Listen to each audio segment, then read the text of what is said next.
This remote control is designed to replace all of your other remote controls at a reasonable price. But is it a remote control that you should get? This is the Sofabaton U2 remote control, and this is by the same company that produces the recently reviewed X1 remote control. Yet this one comes at a significantly lower price, and that's due to some key differences. But let's talk about some of the things it does the same. It is a universal remote control that can control both infrared and Bluetooth devices, just like the X1 remote control. And just like the X1, you do not need to have the original remote control. You just log on to the app and search for the device as well as the model number. As long as it's in Sofabaton's directory, it will load up all the functions of the original remote control right into your new U2 remote control. And when I say all the functions, I literally mean all of the functions. You have every single button that was on your original remote control, so you will not lose any functionality. Now, if you have a device that's not in the directory and still have the remote control, that's not going to be a problem. The Sofabaton U2 will learn your old remote control, and that's exactly what I did with my fireplace. My fireplace uses a small credit card infrared remote control, and I always seem to misplace this. Because of this, I wanted to back this up with the Sofabaton. By following the instructions in the app, I was able to learn the buttons and program them to whatever buttons I wanted to on the Sofabaton.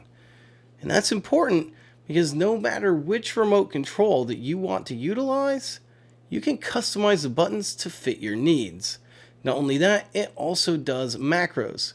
So if you have an old television or device that takes multiple buttons to complete a simple task, this can learn those buttons and repeat it just with the press of one button.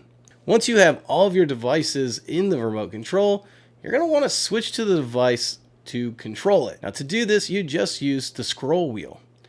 Now I did say that this does differ from the more expensive X1 remote control, and in a couple key ways. First, it has to do with the shape. I actually prefer the way the less expensive U2 one feels. It has a nice round bottom that fits really comfortable in your hand. Add in the molded finger grooves that your fingers naturally fit in, it just makes it a very comfortable remote control. Part of the reason why it has such a big round back end is because that's where you put in your AA batteries. And if you remember, the X1 has just a USB port where you just recharge the remote control.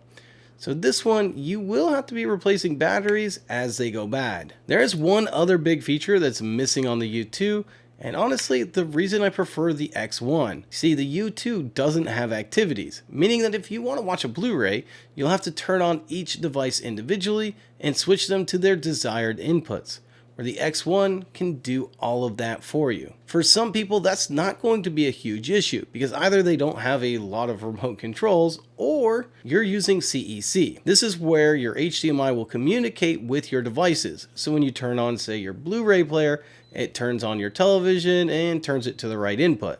So you don't necessarily need to utilize the activities that are on the X1 remote control. To me, this is really the person that this remote control is designed for. Although it might also be for the person like me that likes to have a remote control to back up all of their devices on.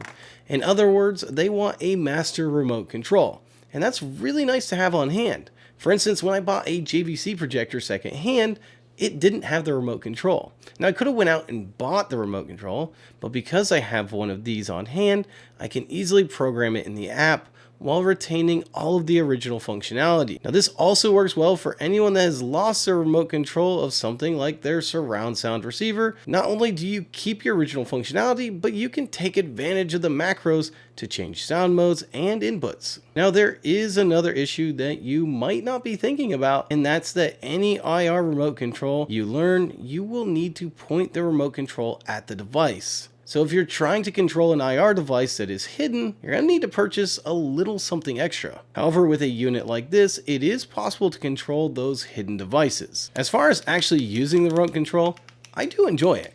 It actually does have a really nice click to all the buttons, and it's loud enough that you know when you're pressing the button. And I do appreciate that they've laid it out in a way you can use muscle memory to be able to press the buttons without having to look. In fact, I actually like the way that this is laid out better than the X1 remote control. Having said that, I still prefer the X1 overall because it's designed more for my needs. But if you are in the market for a universal remote control that controls both Bluetooth and IR devices, and don't need the activities, why don't you check the link below?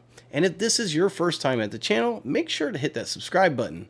I'm trying to get to 100,000 subscribers this year, and although it may not mean a lot to you, it would mean a lot to me. Thanks guys, this is Toyd, and I'm out.